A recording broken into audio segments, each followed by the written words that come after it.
Louvado seja nosso Senhor Jesus Cristo, para sempre seja louvado. Meus queridos e amados irmãos, bem-vindos a essa live, essa reflexão. E o evangelho de hoje, eu vou partilhar aqui um pouquinho no Facebook, depois colocarei no meu canal do YouTube.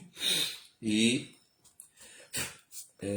o evangelho de hoje ele é bem interessante, tirado de São Lucas, capítulo 17, a partir do versículo 26 até o versículo 37. No evangelho de hoje, Jesus vem falar sobre pessoas que serão arrebatadas, né? Que serão tiradas. E esse evangelho ele acaba trazendo algumas confusões, porque existe algumas igrejas, né?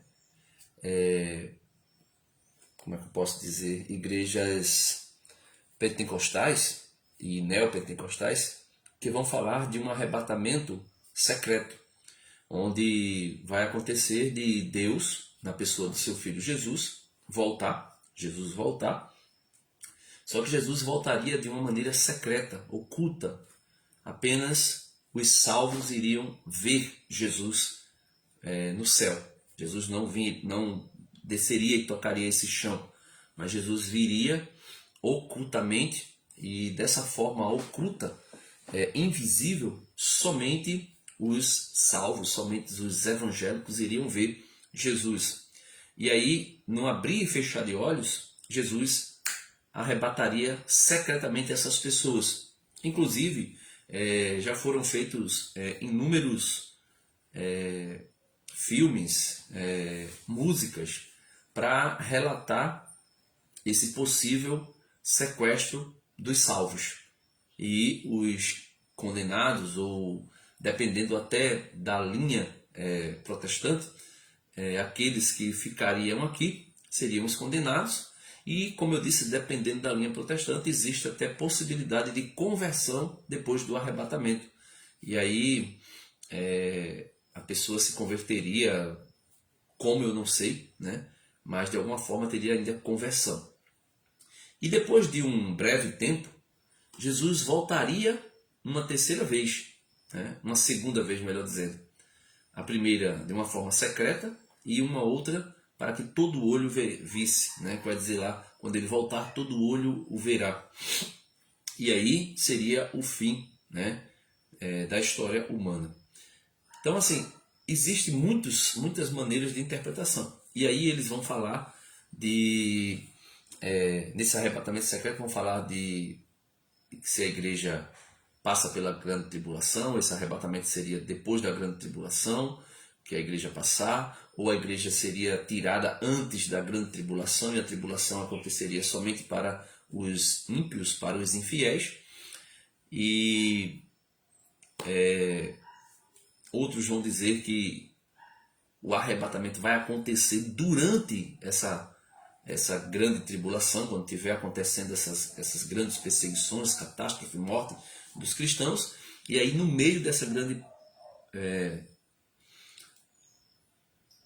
tribulação, as pessoas, os crentes, seriam tirados, seriam levados para o céu.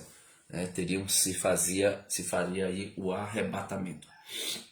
Mas vamos ver o que é que a Bíblia fala sobre isso, né? Jesus, ele faz algumas comparações de como seria esse fim dos tempos e como seria também esse chamado arrebatamento, né? Lucas, como eu estava dizendo, no Evangelho de São Lucas, capítulo 17, vai falar sobre a chegada do reino de Deus, né? A partir do versículo 20. Foi o Evangelho de ontem, né? Que muitos irão dizer, Jesus está ali, Jesus está acolá, Jesus está... Aí ele diz, não o sigais, não o sigais, né? E hoje Jesus vem falar sobre esses dois exemplos que Jesus dá, dos dias de Noé e também dos dias de Ló. E Jesus vai mostrar como será no dia que ele voltar. Então vamos ver se de fato esse arrebatamento se concretizará, um arrebatamento secreto. Então veja, eles já criaram a volta de Jesus em dois momentos. Jesus iria voltar, mas voltaria em dois momentos. Um momento escondido, só os crentes iriam ver, e outro momento depois para todo mundo ver. Então, a volta do Filho do Homem se dará em um só momento, em uma só vez. Jesus virá e colocará um fim na história humana. Então, vamos lá. Vamos ver o que vai acontecer. Veja, no capítulo 17 de São Lucas, a partir do versículo 26, Jesus vai dizer o seguinte, porque no evangelho de ontem, Jesus diz assim, mas primeiro deve padecer muito e ser reprovado por esta geração. Então, se dizia que Jesus deveria padecer muito e ser reprovado por essa geração. E Jesus está Jesus está padecendo. Aí alguém pode dizer assim, como assim? Como assim Jesus está padecendo nos dias de hoje? Jesus padece na igreja. A igreja que sofre, a igreja que é perseguida, é nela que Jesus sofre hoje. São Paulo vai dizer, é preciso completar na minha carne os sofrimentos que faltaram a Cristo. Por quê? Jesus é a cabeça da igreja. Nós somos o corpo de Cristo, o corpo místico de Cristo. Então, todo o sofrimento que o crente sofre é como que o próprio Jesus estivesse a sofrer.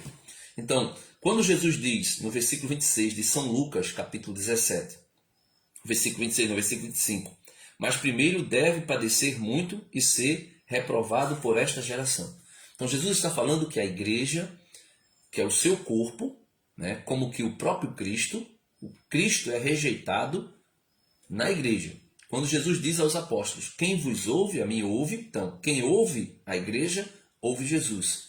Quem vos rejeita, a mim rejeita. Então, Jesus é rejeitado em cada crente, cada cristão que é rejeitado nessa sociedade. Então, Jesus sofre em cada cristão que sofre. Por isso, no capítulo 25 de São Mateus, falando do julgamento, Jesus vai dizer o seguinte, Jesus vai dizer assim, todas as vezes que vocês deram um copo de água fresca a um destes, foi a mim que vocês estavam fazendo. Quando vocês visitaram um doente, era a mim que vocês estavam visitando. Quando vocês deram de comer, ou seja, Jesus está dizendo isso, mas primeiro deve padecer muito e ser reprovado por esta geração. Ok? E aqui começa o evangelho de hoje. Jesus vai dizer o seguinte, o que aconteceu no tempo de Noé, acontecerá no tempo do Filho do Homem. Aí a pergunta que fica, porque dentro desse contexto aqui, Jesus vai falar de um arrebatamento, de pessoas que serão tiradas à força, né? Serão levadas à força. E aí os evangélicos, os neopentecostais principalmente, e os pentecostais, vai falar desse tal arrebatamento secreto, que o povo vai ser levado no primeiro momento da segunda vinda de Cristo, que vem secretamente nas nuvens e leva a igreja. Só que Jesus está dizendo aqui no versículo 26, preste bem atenção no que Jesus está dizendo. São Lucas, capítulo 17, versículo 26. Jesus está dizendo assim, o que aconteceu no tempo de Noé, acontecerá no tempo do Filho do Homem. Ou seja, o que aconteceu no tempo de Noé? As pessoas foram arrebatadas? Não. As pessoas foram salvas na arca e outras foram condenadas no dilúvio. Aquela arca de Noé é uma figura, uma imagem, uma tipologia da igreja. Da igreja. E também do batismo. Isso aí o apóstolo São Paulo vai falar mais à frente, e o apóstolo Pedro também. Mas vamos esquecer um pouco a tipologia. O que eu quero dizer aqui, Jesus está dizendo, o que aconteceu no tempo de Noé, acontecerá no tempo do Filho do Homem. Ou seja, pessoas, quem crer em Jesus, quem estiver dentro da arca, ou seja, quem estiver na igreja, será salvo. Quem não tiver, será tragado pelo dilúvio. O mundo, água na Bíblia, né, sempre vai retratar, quando eu digo fala mares, né? Mares. Sempre vai retratar multidões. Então, aqueles que estiverem, aquela pequena porção que estiver dentro da arca, ou seja, dentro da igreja, será salvo. aquela multidão, aquele mar imenso de pessoas que estiverem fora da arca, fora da igreja, se perderão, se condenarão. É isso que Jesus está querendo dizer. E aí ele continua. Assim como foi no tempo de Noé, assim será no tempo do Filho do Homem, quando o Filho do Homem voltar. Comiam e bebiam. Casavam-se, até que Noé, veja, comiam e bebiam e casavam-se, até que Noé entrou na arca. Veio o dilúvio e acabou com todos. Então, comiam e bebiam. O apóstolo São Paulo nos orienta para que, ao se aproximar o fim dos tempos, nós que vivemos neste mundo, ele vai nos orientar como nós devemos viver. Exatamente porque Jesus está dizendo que o mundo será pego de surpresa. Por quê? Porque assim como foi no tempo de Noé, eles comiam, ou seja, faziam seus banquetes, suas festas, bebiam, ou seja, se embriagavam, né? Se banqueteavam com bebidas, com uísque, cachaça, né? Claro que no tempo de Noé não, mas nos dias atuais. Comiam e bebiam, casavam-se. Né? Esse casamento aqui que Jesus fala no tempo de Noé, não era o casamento segundo a vontade de Deus, mas esse casamento era um casamento semelhantes aos de hoje, casamentos fora da vontade de Deus, ajuntamentos, né? União entre pessoas do mesmo sexo e por aí sucessivamente. Então comiam, bebiam, casavam-se, até que Noé entrou na arca. Veio o dilúvio e acabou com todos. Então, veio o dilúvio e acabou com todos. Então, São Paulo vai nos orientar, na primeira carta aos Coríntios, capítulo 7, para que nós não sejamos pegos de surpresa, meus irmãos, nós, católicos, para que nós não sejamos pegos de surpresa por ocasião da vinda de Jesus. Para que nós não estejamos aí comendo e bebendo, casando-se e dando-se em casamento, fazendo festa, ou seja, na gandaia. São Paulo vai dizer o seguinte: numa palavra, irmãos, o tempo se faz curto. Ele vai dizer que o tempo se faz curto. Para o futuro, os que têm mulher, veja, 1 Coríntios, capítulo 7, versículo 29. Numa palavra, irmãos, o tempo se faz curto. Para o futuro, os que têm mulher, vivam como se não a tivesse. Ou seja, os que têm mulher, vivam como se não a tivesse. Não faça da mulher a sua salvação. Não faça da esposa a sua vida. Tem gente que diz, né? Até chama o vida, né? Com o marido, e a mulher chama vida. Claro que às vezes uma forma carinhosa para tratar o outro bem. Mas não faça da mulher a sua tauba de salvação. Jesus vai dizer que quem não amar mais Jesus do que ama a esposa, o esposo, o filho, a filha, o irmão, a sogra, a nora, não é digno dele. Então, São Paulo está dizendo, cuidado, não se apegue demais às pessoas. Não se apegue demais às pessoas. Veja, não está dizendo que você não deve amar. Jesus disse que nós devemos amar as pessoas. Né? Devemos amar as pessoas. Principalmente esposo e esposa devem se amar verdadeiramente. E um amor sincero, fecundo. Um amor que gera frutos, e não somente filhos, mas que geram frutos. Só que esse amor não pode ser elevado ao primeiro amor.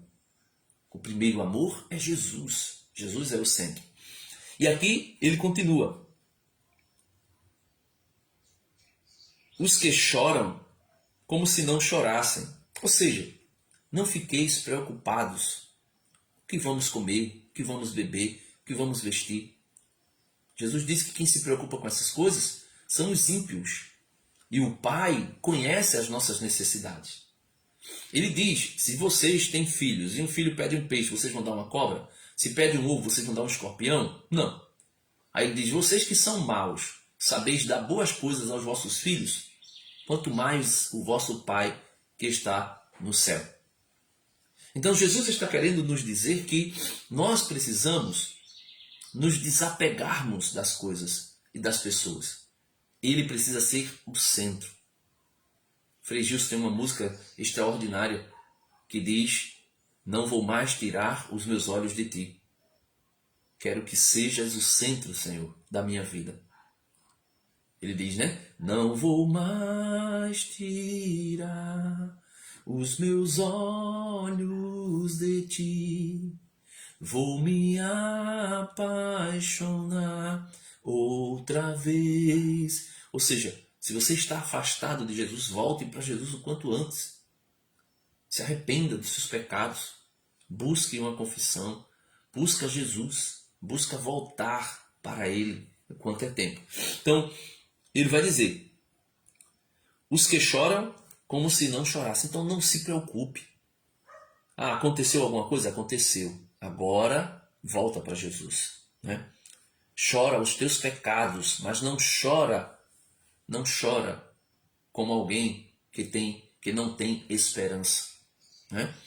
Ele vai dizer, como se não chorasse, né? Os que choram como se não chorassem, os que se alegram como se não se alegrassem. Ou seja, cuidado com a alegria desse mundo. São Paulo vai dizer que não vos embriagueis com o vinho, porque é a porta da devassidão. Aqui ele não está dizendo que não pode tomar uma taça de vinho. Isso aí seria hipocrisia, né? Dizer isso, porque a Escritura toda mostra o contrário. Mas a embriaguez. São Paulo escrevendo aos Coríntios, ao mesmo Coríntio aqui, capítulo 6, já estamos no capítulo 7, volta uma página, capítulo 6, versículo 9, veja o que São Paulo vai dizer a respeito dos beberrões, né?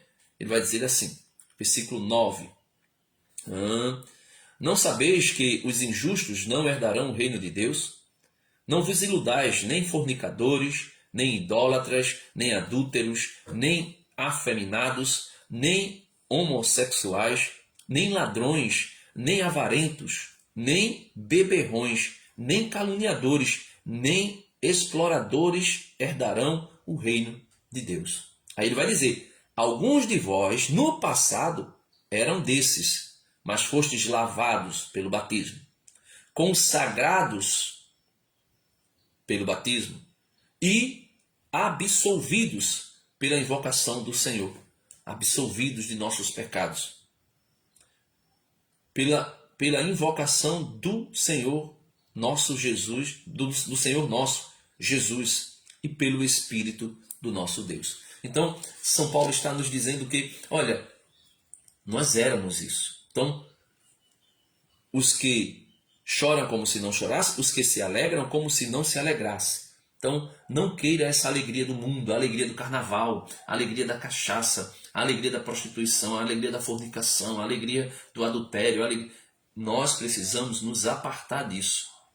Aconteceu com você alguma vez? Você embriagou-se? Procure não se embriagar mais.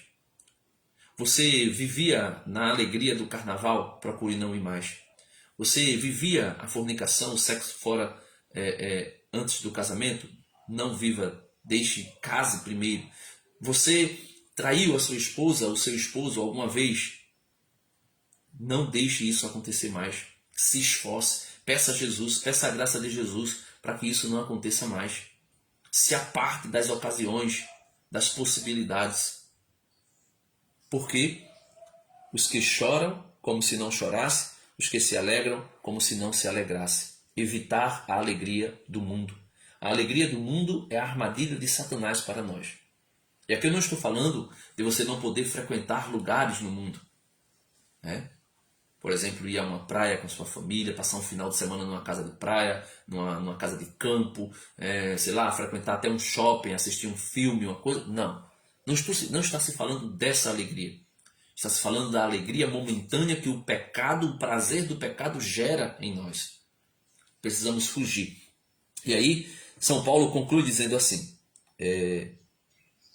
os que compram como se não possuísse. Então, se você compra alguma coisa, não faça do que você comprou o seu Deus. Não fique apegado a isso. Tem pessoas que têm um carro, uma moto, e aquele carro e aquela moto é a vida dele. Se acontecer alguma coisa, é capaz dele morrer junto. Né? Os que usam o mundo como se não desfrutassem. Então, tudo que você usa desse mundo, não fique apegado aos prazeres. Né? Ah, vai a uma praia, aí fica, é como se o mundo fosse o paraíso. É como se o mundo aqui fosse o local onde nós iríamos viver eternamente. Nesse sentido de simplesmente desfrutar dessas coisas, né? Comer bem, comer muito, desfrutar de bebidas, desfrutar de mulher, de homem, de o que quer que seja. Não. Aí ele diz, pois a representação deste mundo está acabando. Ou seja, aquilo que Jesus usa, dando o exemplo de Noé. A figura deste mundo passa. Jesus disse, céus e terras passarão, mas as minhas palavras jamais passarão. Quem ouve as minhas palavras é como um homem prudente que constrói a sua casa sobre a rocha. Vem tudo, vem o dilúvio, vem o terremoto, vem tudo, tudo vem e bate contra aquela pessoa, contra aquela casa. Porém, aquela casa não será destruída. É isso que Jesus está dizendo aqui. Comiam, bebiam, casavam-se até o dia em que Noé entrou na arca. Veio o dilúvio e acabou com todos. Jesus chega e aí é o fim. Jesus vai sentar no seu trono e separar. Aqui está a ideia de arrebatamento. Vai ser separado à força. Vem para cá, bendito de meu Pai. Aparta-te daqui, maldito do Pai. Né? Então, Jesus vai fazer essa separação. E ele usa alguns exemplos. Aí ele vai dizer, né? Versículo 28, São Lucas 17, 28. Ele comparou o fim do mundo, a sua vinda, como nos dias de Noé. E agora ele compara como nos dias de Ló. Ou como aconteceu no tempo de Ló. Comiam, bebiam, compravam, vendiam, plantavam, construíam. E aqui Jesus mostra a vida corriqueira, que ele vai voltar de repente, e vai voltar quando tiver todo mundo na sua vida cotidiana, na sua vida corriqueira, naquilo que nós fazemos diariamente. E é por isso que Jesus diz a Pedro, Pedro, orai e vigiai, porque o espírito está pronto, mas a carne é fraca. Então é necessário orar e vigiar. Porque quando ele voltar vai ser nesse momento, no momento em que nós estaríamos comendo e bebendo, comprando e vendendo, plantando e também construindo. Ele fala aqui de uma maneira que todo mundo será atingido pelo seu retorno. Não terá ninguém que ficará de fora, com alguns exemplos que ele coloca aqui. Né? E ele continua. Mas quando Ló saiu de Sodoma, choveu fogo e enxofre do céu e acabou com todos. Então veja, e como Ló saiu de Sodoma, aí veio fogo e enxofre e acabou com todos. E ele continua.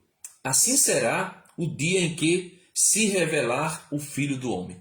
Então, quando Jesus vier, ele vai, com certeza, salvar os seus. Os seus serão salvos. E aqui não é um arrebatamento secreto, meus irmãos.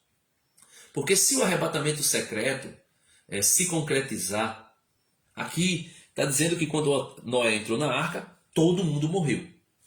Aqui está dizendo que quando Ló saiu de Sodoma, todo mundo morreu em Sodoma. Então, quando Jesus arrebatar a igreja, todo mundo vai morrer?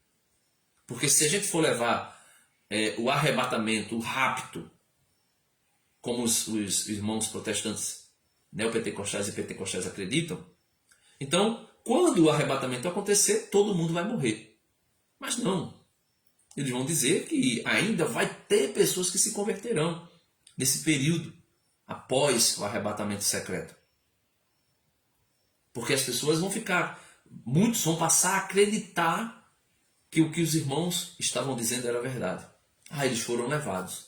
Tem até um hino que diz, né? Aonde está aquele povo barulhento? Aonde está que não se vê nenhum irmão? E aí as pessoas iriam despertar para o rapto. Não, eles foram levados. Os crentes da face da terra sumiram. Aí eles vão dizer que por essa razão algumas pessoas ainda se converterão. Né? Isso algumas linhas protestantes, que são muitas interpretações escatológicas sobre o fim dos tempos no meio protestante. São muitas. Né?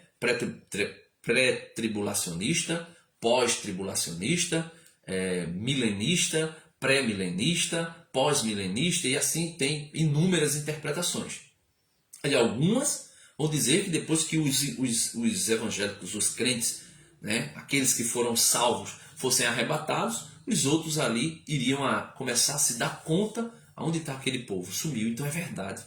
E aí nasceria fé, né? Surgiria fé no coração das pessoas, e aí haveria ainda algumas conversões. Só que esse arrebatamento secreto é impossível acontecer em duas partes. Por quê? Porque Jesus diz, versículo 26, São Lucas 17, 26. O que aconteceu no tempo de Noé, acontecerá no tempo do Filho do Homem. Comiam, bebiam, casavam-se e davam-se casamento. Né? Até que Noé entrou na arca. Veio o dilúvio e acabou com todos. Então Noé entrou na arca, vamos supor, Noé entrou na arca. Esse Noé entrar na arca seria, o crente seria arrebatado. Veio o dilúvio, veio o fim do mundo, acabou com tudo, todo mundo morreu. Então não teria sentido de ser arrebatado e depois voltar Cristo com a igreja para esse mundo de novo. Aí ele vai dizer, né? Ou, versículo 28, São Lucas 17, 28. Ou como aconteceu no tempo de Ló. Comiam, bebiam, compravam, vendiam, plantavam, construíam. Mas quando Ló saiu, veja, vamos dizer que esse sair de Ló seria o arrebatamento. Mas quando Ló saiu de Sodoma, mas quando o crente saiu deste mundo, que parece Sodoma mesmo, né? Quando o crente foi arrebatado desse mundo, choveu fogo e enxofre do céu e acabou com todos. Então, quando o crente for arrebatado, se esse arrebatamento fosse ser arrebatado secretamente para o céu, a consequência para o mundo seria o fim, a destruição.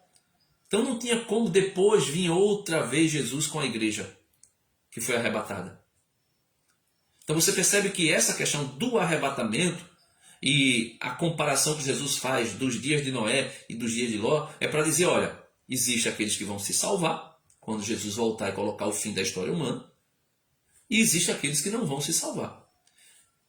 Veio o dilúvio, vamos fazer de conta, veja, vamos fazer de conta que Jesus é o dilúvio que vem para colocar um fim à história humana e o fim ao pecado.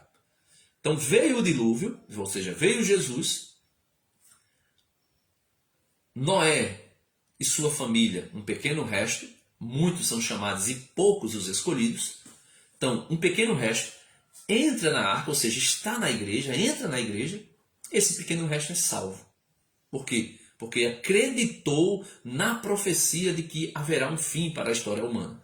Acreditou na vinda do dilúvio, fazendo a comparação com Noé. E, por acreditarem, entraram na arca, ou seja, entraram na igreja.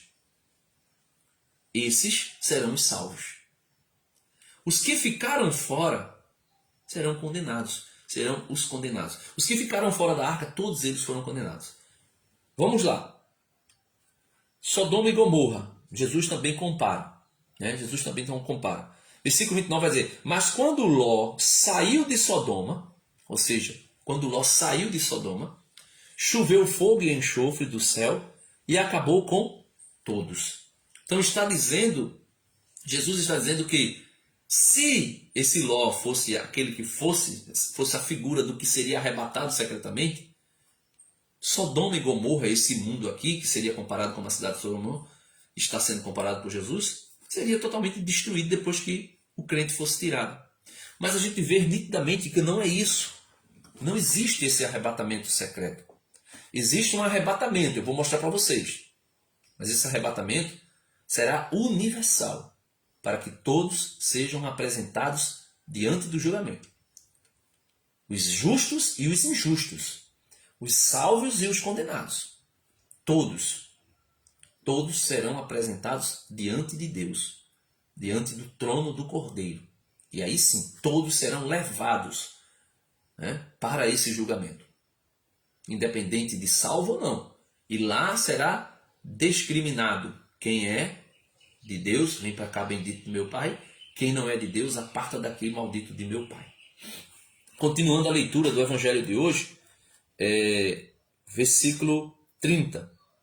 Assim será o dia em que se revelar o Filho do Homem.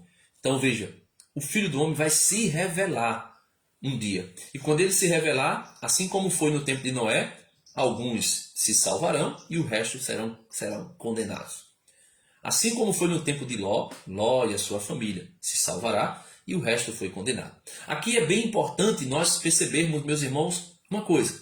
Quando o apóstolo Pedro vai dizer, em Atos dos Apóstolos, crer no Senhor Jesus, ser batizado e serás salvo tu e a tua casa, aqui é demonstrado que Noé, por crer no Senhor, salvou-se e salvou também a sua família.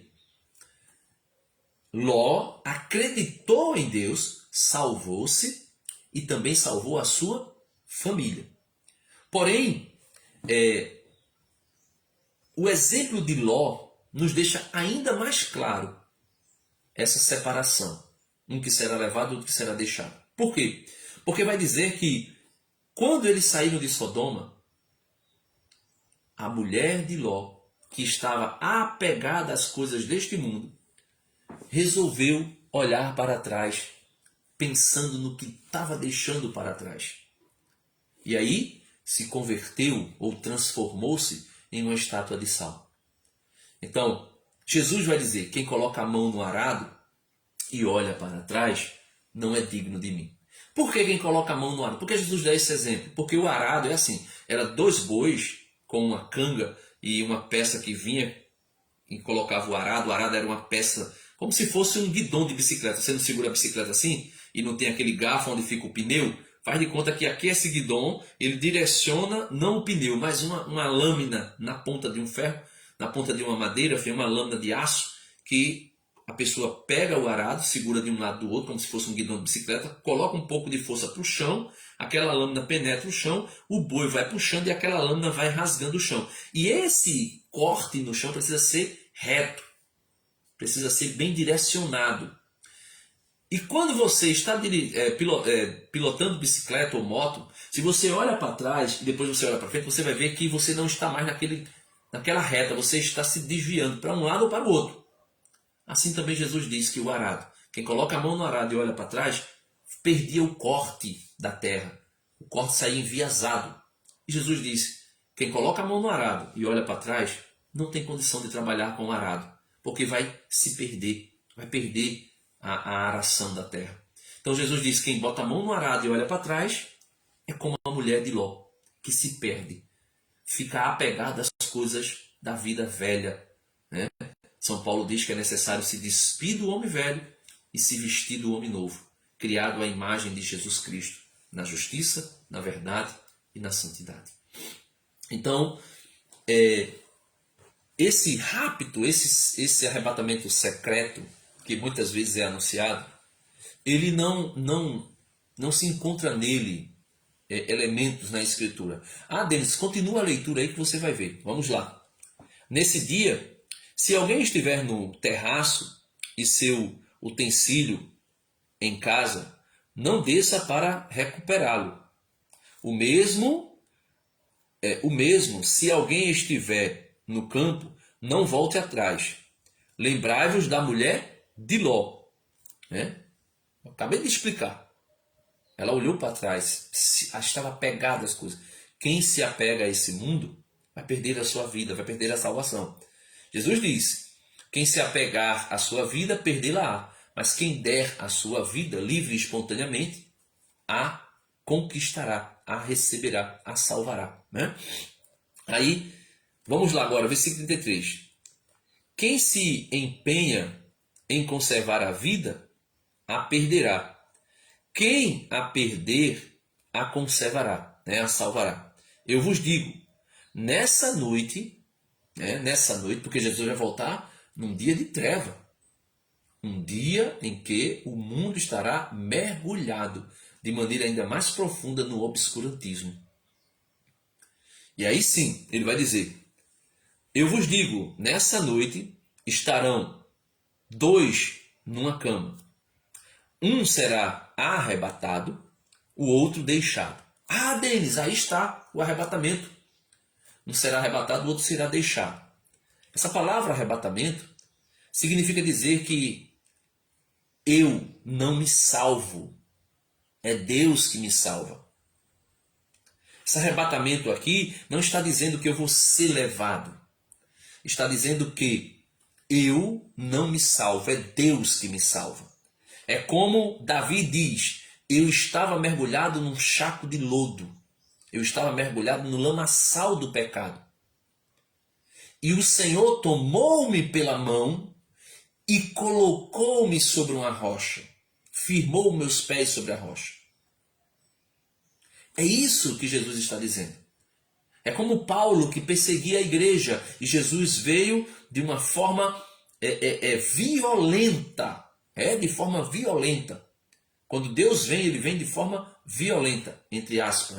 Ele vem com poder, com força. O profeta Jeremias vai dizer assim: seduziste-me, Senhor, e eu me deixei seduzir. Tua força foi maior do que a minha. Submete-me, vence-me. Golpeaste-me com golpes de amor.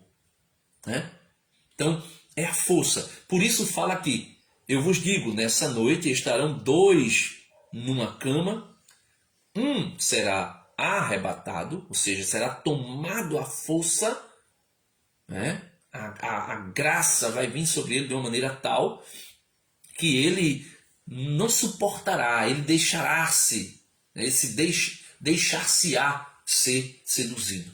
Seduziste-me, Senhor, diz o profeta Jeremias, e eu me deixei seduzir. A tua força é maior do que a minha. Submete-me. Então,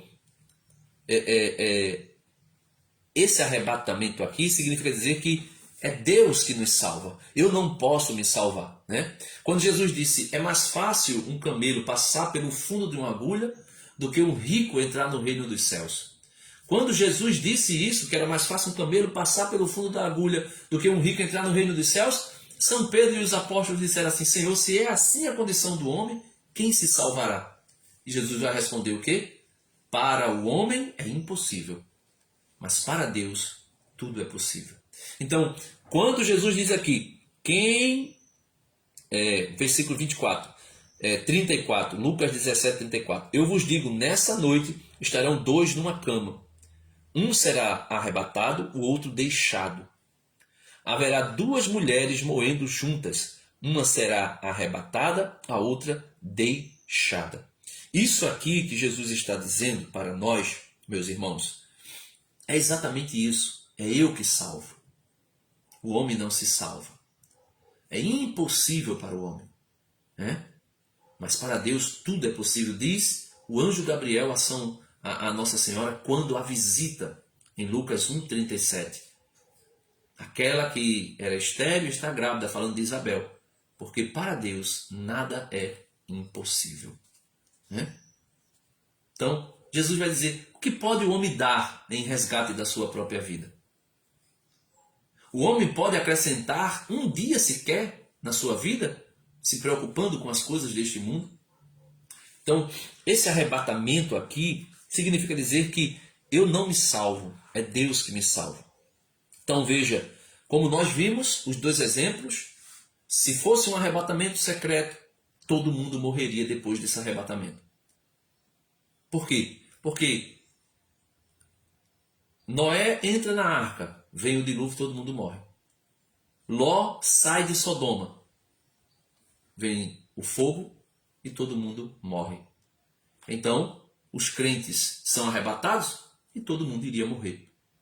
Então, logo, esse arrebatamento secreto, em duas fases, um arrebatamento secreto e depois uma outra volta de Cristo, Então, Cristo viria a esse mundo 3 vezes. Primeiro, na encarnação, na plenitude dos tempos, Gálatas 4:4, na plenitude dos tempos, Deus enviou o seu Filho nascido de uma mulher.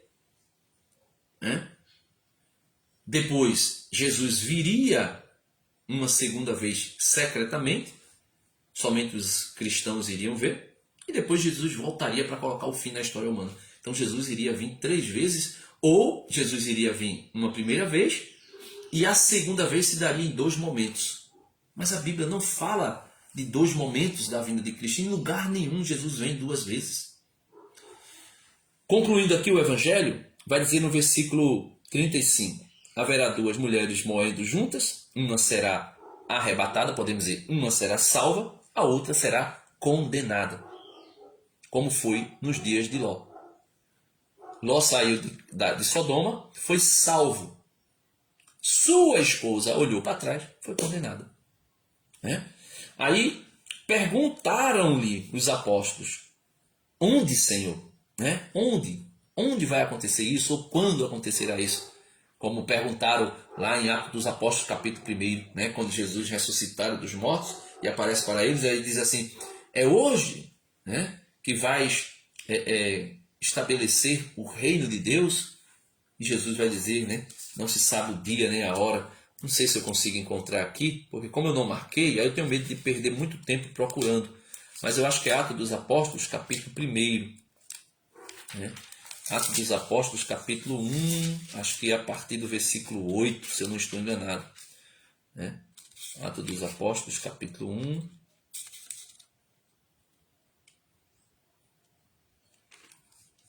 Acho que é do 12 diante, Eu não sei se é isso.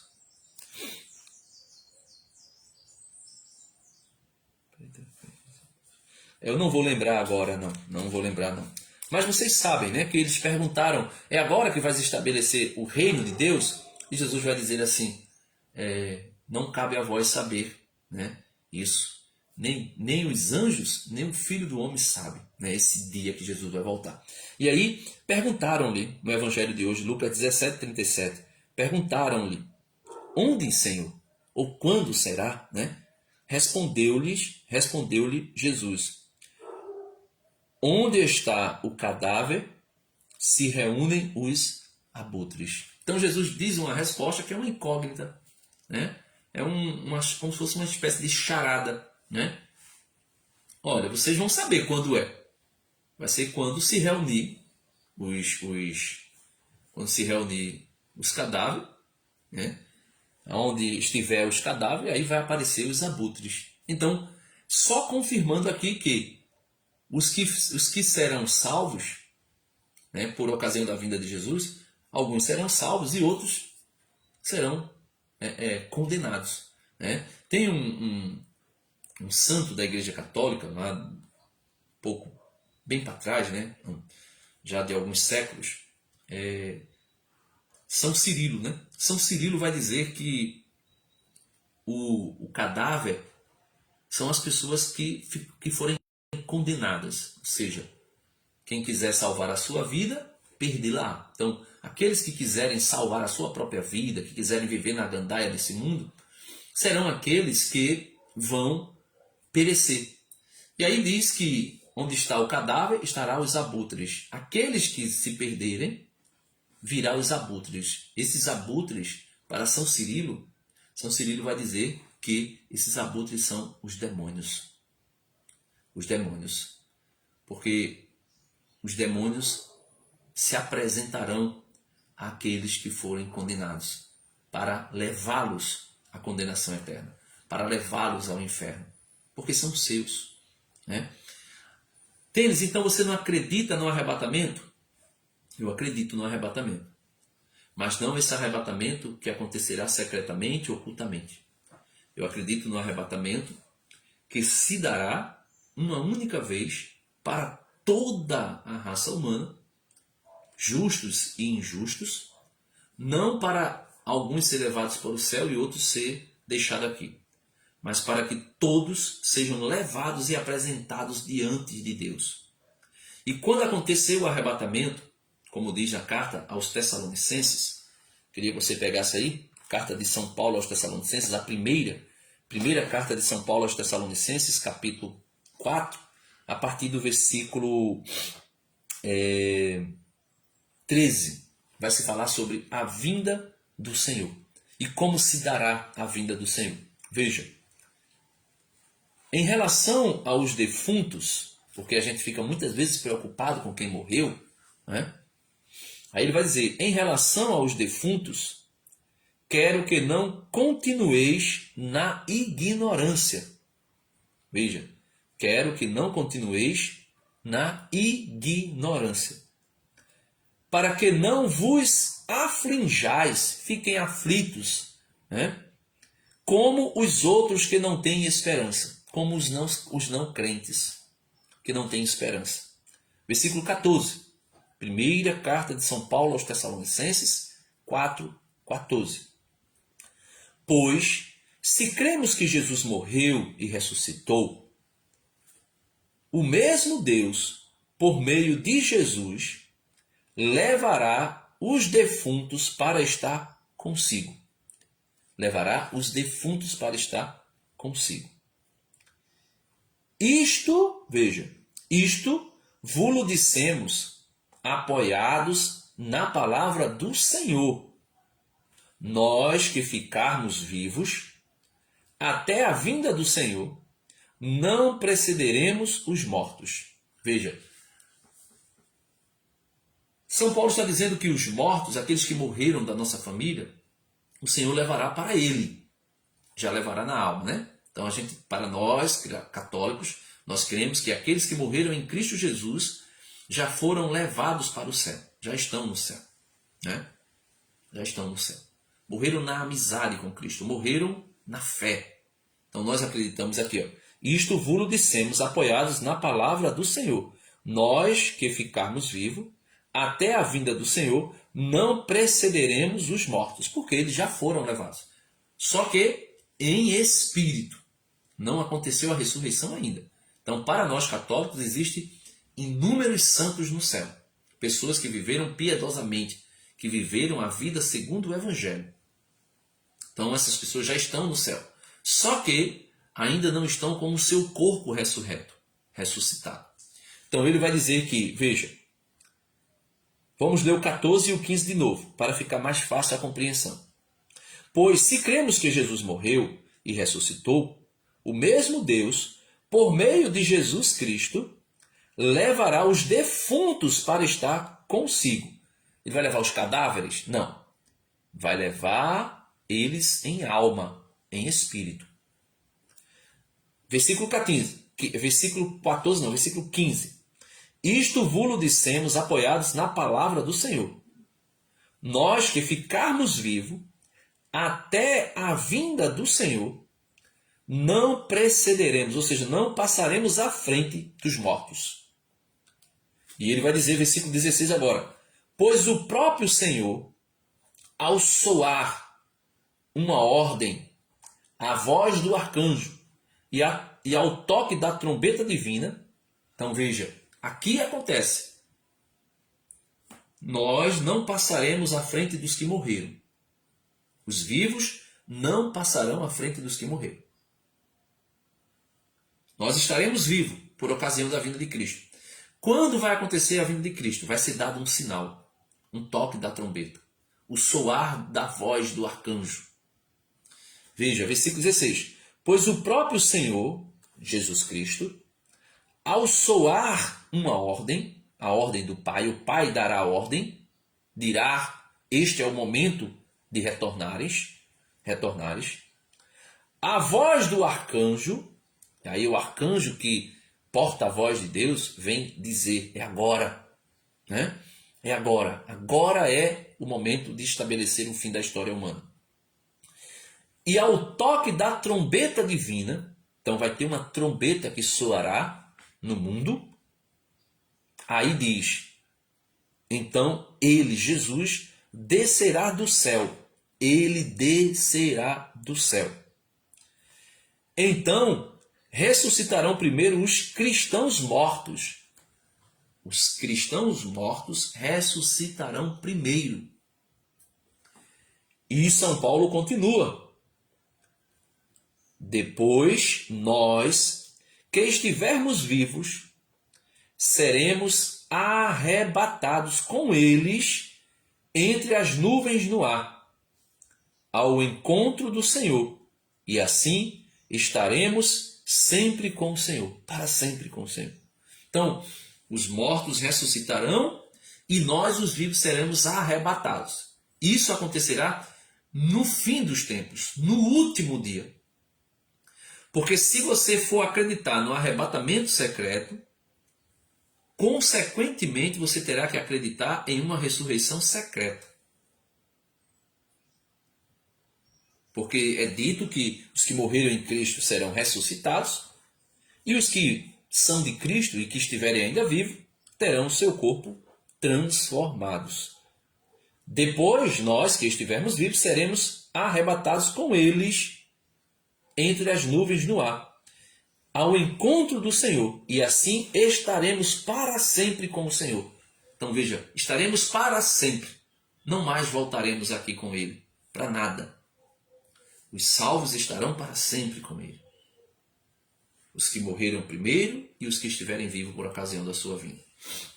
E no finalzinho, ele vai dizer: portanto, consolai-vos mutuamente com estas palavras. Então, as palavras é: meu irmão, não se desespere. Né? Não se desespere. Jesus diz: não se perturbe o vosso coração. Crede em Deus, crede também em mim. Na casa do meu Pai há muitas moradas. Se não fosse assim, não vos teria dito: eis que vou preparar-vos um lugar, e depois voltarei para buscá-los. Então nós podemos ver nitidamente, meus irmãos, que este arrebatamento secreto, ele é uma criação teológica de algumas pessoas e que ganhou muita força, principalmente aqui no Brasil. Principalmente no Brasil. Mas o fim do mundo acontecerá com a vitória de Cristo. O Catecismo da Igreja Católica, no parágrafo 677, 675 e o 677. Vamos ver aqui, né? A igreja passando pela grande tribulação.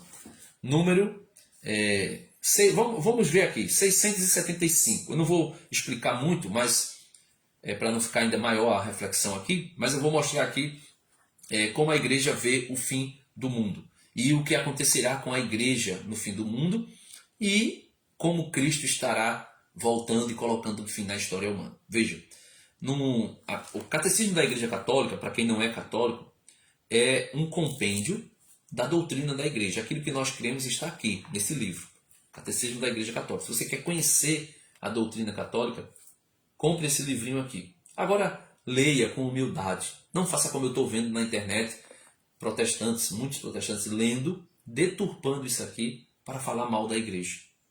Leia com humildade. Se você não entender, procure um católico que saiba sobre o catecismo, que entenda do catecismo, e pergunte, peça instrução, peça orientação, mas não caia na tolice de deturpar isso aqui ou falar daquilo que você entendeu e não daquilo que realmente está escrito. Porque a palavra de Deus, a Bíblia, o que mais está acontecendo com a Bíblia é pessoas que estão lendo, tiram as suas próprias interpretações e conclusões e começam a falar da Bíblia e acabam falando aquilo que a própria Bíblia não está dizendo. Não façam o mesmo com isso. Então, número, né, aqui eu falo, quando eu falo número, para quem não conhece, é esse númerozinho do lado aqui, ó, os parágrafozinhos. Né? Parágrafo 675.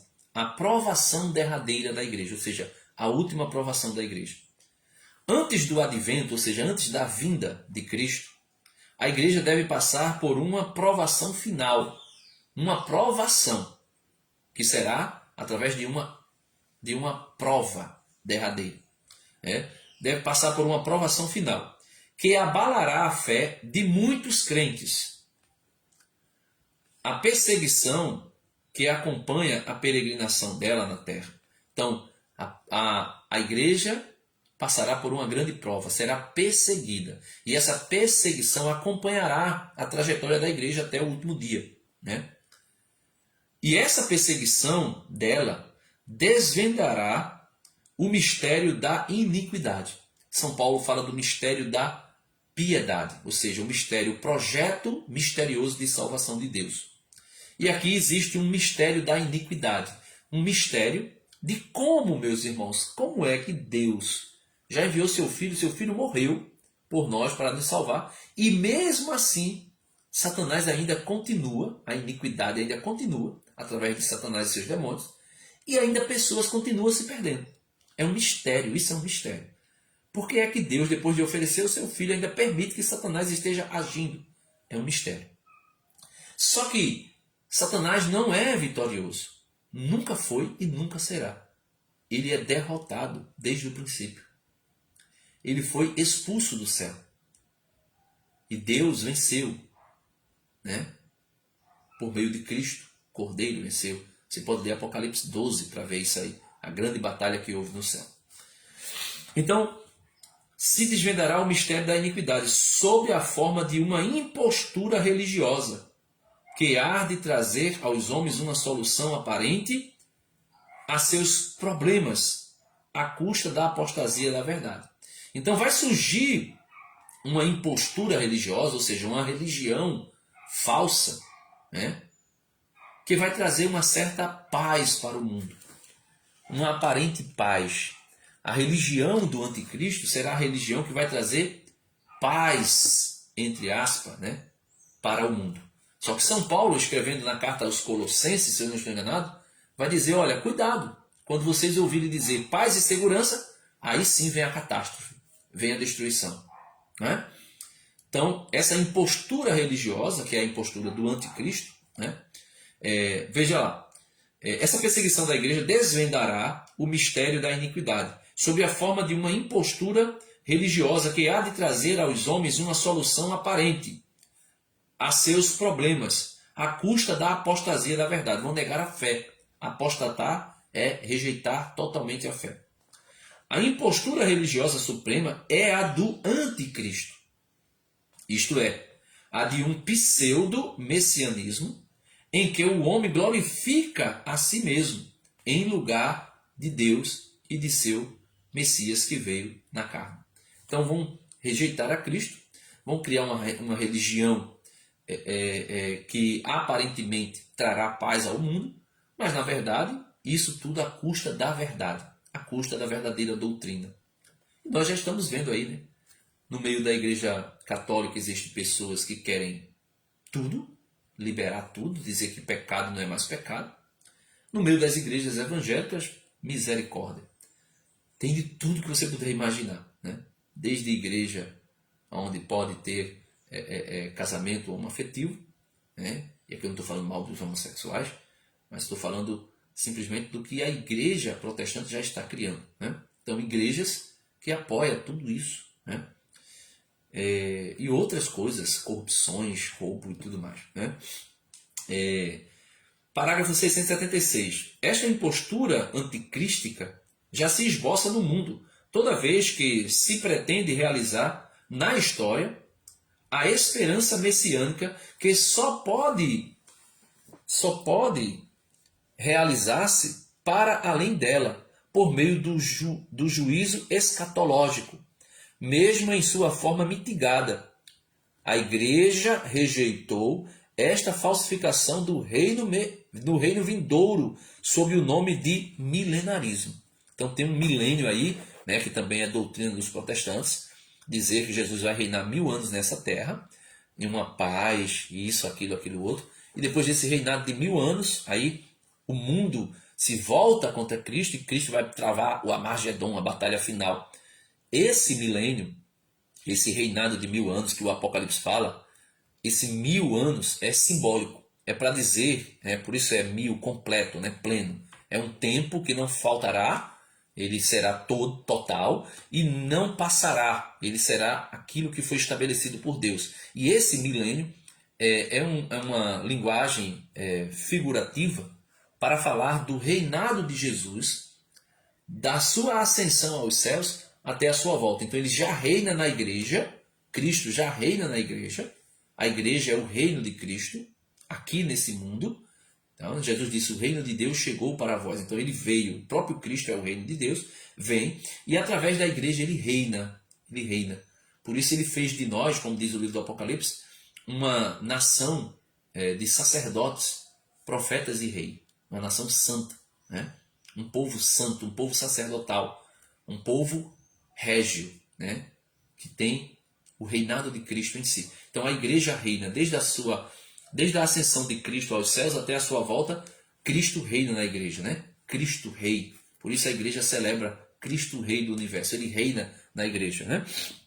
Aí esse milênio literal de 1000 anos, Jesus reinando sentado lá no trono de Davi, né? Construiu outro templo e essas coisas todas. Não, isso não acontecerá, né? Aí ele vai dizer, sobretudo, sob a forma política de um messianismo secularizado, intrinsecamente perverso. Então, esse cristianismo secularizado, que vai abraçar com o mundo e vai acolher o pecado, esse cristianismo aí, ele não é o cristianismo de Jesus, né? E aí, o último momento, parágrafo 677, vai dizer: a igreja só entrará na glória do reino por meio desta derradeira Páscoa, ou seja, dessa derradeira passagem, né? Páscoa é passagem, essa derradeira passagem pela tribulação, né? Em que seguirá seu Senhor em sua morte e ressurreição. Então a igreja é como que a igreja fosse toda destruída, né? Entre aspas. A igreja vai subir ao Calvário, vai sofrer as dores de Cristo. Aí, portanto, o reino não se realizará por um triunfo histórico da igreja. A igreja não vai converter o mundo todo não vai se tornar crente. Não, ao contrário, o mundo todo, cada vez mais que os eleitos de Deus forem sendo tirados daqui, né, por ocasião da morte, morreu um crente, vai para Deus. Morreu outro crente, vai para Deus, né? Em alma. E depois haverá a ressurreição. Então, quando o número dos eleitos se completarem, aí o mundo vai pensar, vencemos a igreja, acabou a igreja. Aí é onde entra, né? Então veja, portanto o reino não se realizará por um triunfo histórico da igreja, segundo um progresso ascendente, mas por uma vitória de Deus sobre o desencadeamento último do mal. Então quando o mal achar, vencemos a igreja, aí vem a vitória de Deus, né? Aí, veja, segundo um progresso ascendente, mas por uma vitória de Deus sobre o desencadeamento último do mal, que fará sua esposa descer do céu, né? A igreja descer do céu. O triunfo de Deus sobre a revolta, veja, o triunfo de Deus sobre a revolta do mal assumirá a forma do juízo final, depois do derramamento, do derradeiro abalo cósmico deste mundo. Então, quando o mundo pensar, vencemos a igreja, aí vem, né, o estabelecimento do juízo final. Deus estabelece, por meio de Cristo, o juízo final. A igreja será apresentada como: vinde para cá, bendito de meu Pai. E o mundo ouvirá: apartai-vos daqui, maldito de meu Pai. Então a igreja aparecerá vitoriosa, sim, mas no juízo final. Só você ler Mateus 25. Né? Eu não vou ler aqui porque já estou com 1 hora, né, de live aqui. Mas se você ler São Mateus 25, você vai ver, né, Jesus fazendo a separação. É dito que o Filho do Homem se assentará no seu trono, e assim como um pastor separa as ovelhas dos bodes, o Filho do Homem separará o justo do injusto. E aí será o fim.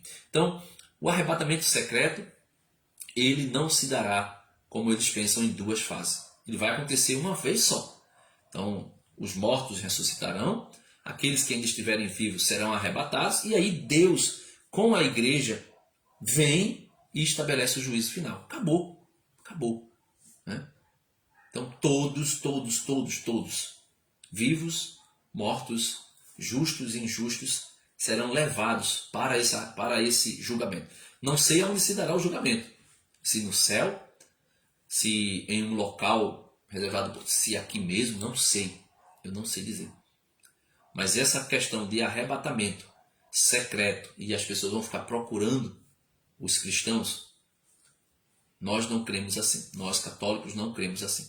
Cremos que haverá um único arrebatamento, de uma vez por todas, e aí será estabelecido o juízo final e pronto. Um será levado para Deus, o outro será deixado no inferno, para a condenação eterna. Então, essa ideia de que um será levado, o outro será deixado um será salvo e o outro será condenado.